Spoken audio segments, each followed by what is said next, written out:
Hey, that's the person that said that all Namekians look alike.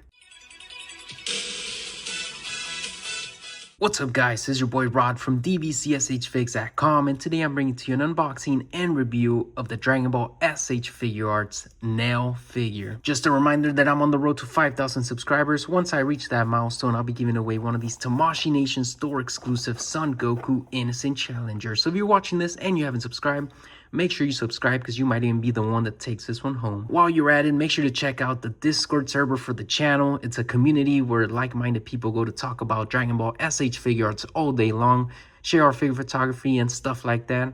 If that sounds like something you'd like to join, make sure you click the link in the description. So this figure was released in November of 2025. In case you're watching in the future, I literally just got it at my doorstep this morning. It was released for a retail price of $80 on Premium Bandai, which is the only way to get this. As always, make sure you have your Tamashii Nation's quality sticker and your Toei animation sticker to make sure you have a legit figure.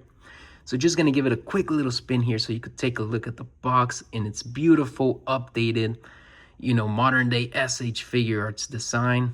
Let's get them out. Here we have the figure in the clamshell. Just gonna give it a quick 360 so you could take a look at the accessories and how they're outlaid here in the plastic. So here we have the figure straight out of the clamshell. But before we begin, make sure to check out my website, DBZSHFIGS.com. It's a complete archive of every single release in the Dragon Ball S.H.Figuarts line. You could check out all the newest releases like the just newly announced Genki Damatsuri edition of the legendary Super Saiyan Goku. So this figure looks amazing. It looks just like Nail from the anime. And one thing you will notice straight away is that he is very, reminiscent of Piccolo, of course. I'm sure some of these parts were reused from Piccolo because, why not? He's a Namekian. Looks incredible. The baggy pants on here. The white on the paint here looks really, really nice. The Namekian style boots, look straight accurate.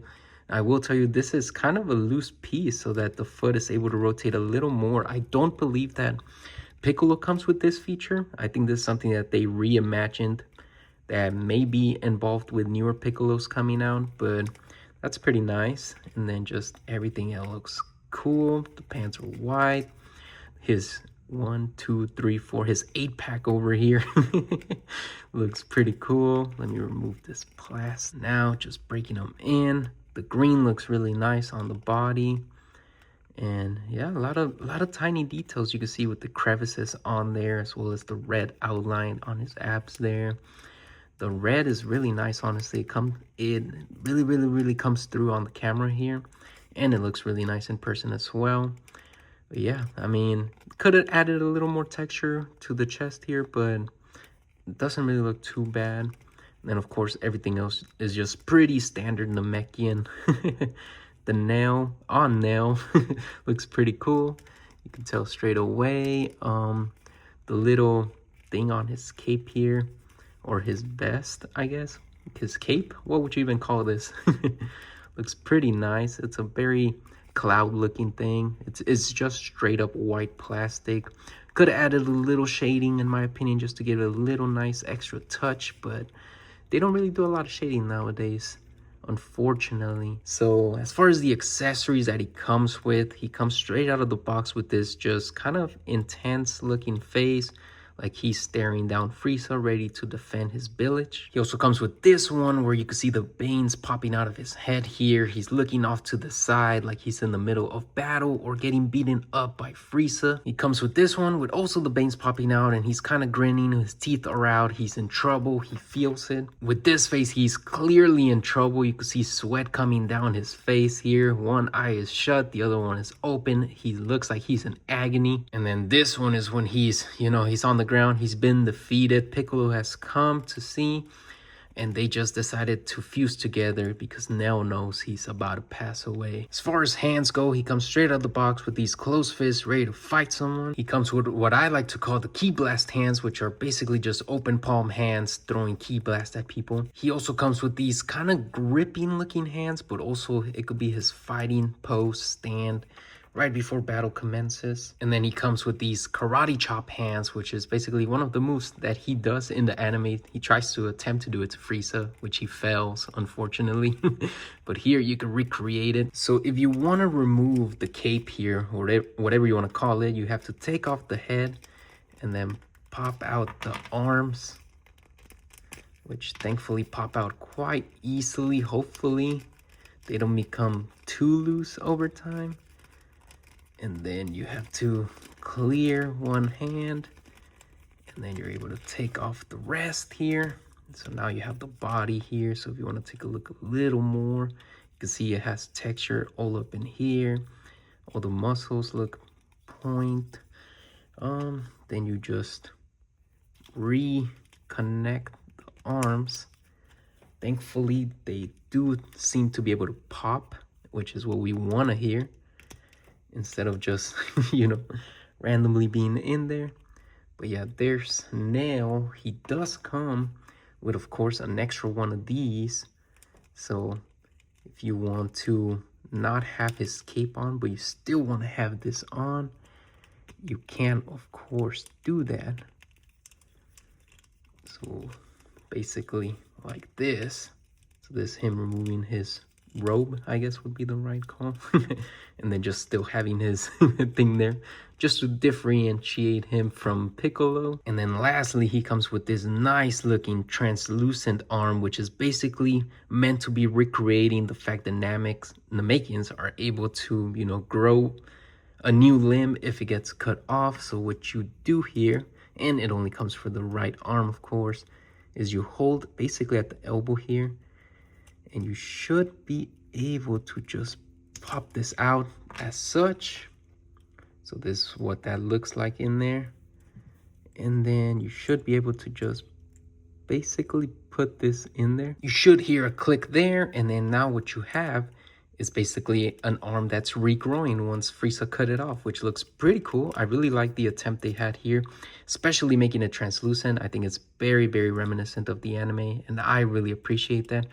Just makes this figure a lot more fun to play with, and I'm glad that, you know, they think kind of outside the box with these figures to include something like this, which just adds to the amount of, you know, accessories that come with the figure. So I really like that. So now we're gonna jump into the review part of the video, and as always, we're gonna start with articulation. So as always, let's start at the bottom here.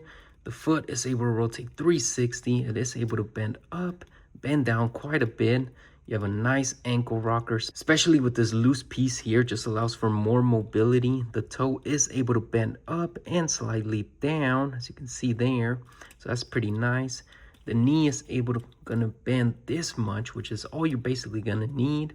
You're able to have a thigh swivel here, so you can rotate inward and outward. The leg does extend quite a bit outward and forward quite a bit, and backward quite a bit, so you're gonna have no trouble there posing with his legs.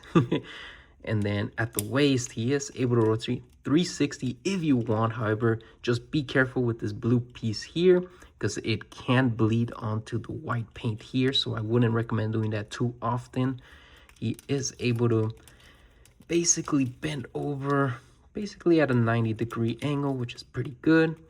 The ab crunch, you're able to bend over this much, and you're able to extend yourself this much, which is quite a bit, but you will end up seeing inside the figure, so just be careful with poses. And then you're able to sway to the side, sway to the other side, which is pretty nice. And then up at the shoulder, rotate 360. Butterfly joint allows you to extend basically horizontally and inward this much, which is not a whole lot, if I'm being honest. His thumb here reaches about his eye level. And then you can see this a very interesting joint here, because it looks like there's multiple pieces moving, which is quite nice. And then you're able to rotate 360 there, because you are able to remove the arm. You're able to bend the elbow basically a little over 90 and rotate the wrist 360. And it has a nice little ball joint there, so you're able to, you know, move the hand inward and outward. And as far as the head goes, you're able to rotate 360 like always. You're able to look down and you're able to look up. So honestly, the articulation on this is pretty spot on, and I really, really like this.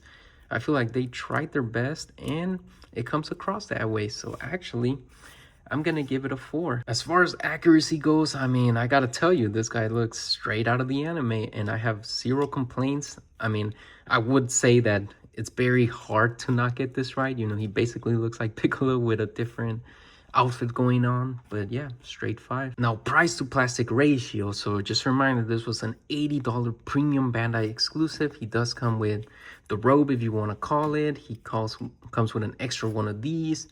He comes with a total of 5 different heads and a total of 4 pairs of hands. And of course, he comes with the translucent, you know, removable arm there. So overall, not too many accessories, you know, but there's just enough that you're never going to need another Nell figure because it comes with basically everything you would ever need.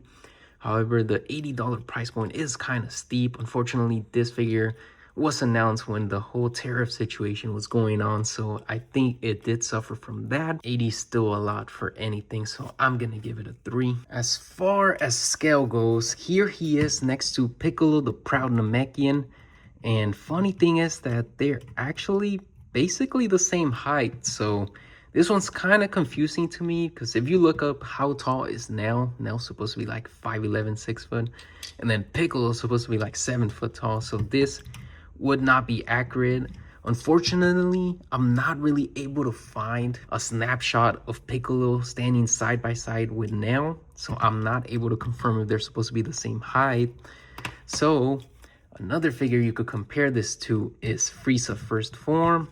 So here they are. So that one looks more accurate because, you know, Nell does tower over Frieza First Form when they're fighting. So this looks more accurate. So if we're basing it off the height of Frieza First Form, I'm going to give it a 5. As far as shelf presence, now Nell is going to be one of those figures that you're not really going to want to pose by himself. I think he's best represented when he's posed with a different figure to recreate a scene from the anime. So you could have him with Piccolo, maybe transferring his soul or whatever you call him, or you could have him with Frieza here, where he just finds out that he's super outclassed and he's not going to be able to compete. So this is one of my favorite things to replicate here because I just love the face that they included with Nell here, where you could see all the anguish and him being in pain. I think it really translates over. So for me, he really represents everything you're supposed to have with Nell. I don't have any complaints from my point of view. He's not really going to be a figure that stands out in your shelf, but I think it adds a lot to a Namek diorama if you do have them. While I'm on that topic, I really appreciate Tamashii Nations for going back and, you know, releasing these, you know, less important characters. You know, of course, he was a little bit important in the saga. However, if they would have never released the Nell, I don't think too many people would be complaining. So I'm really happy we have him now.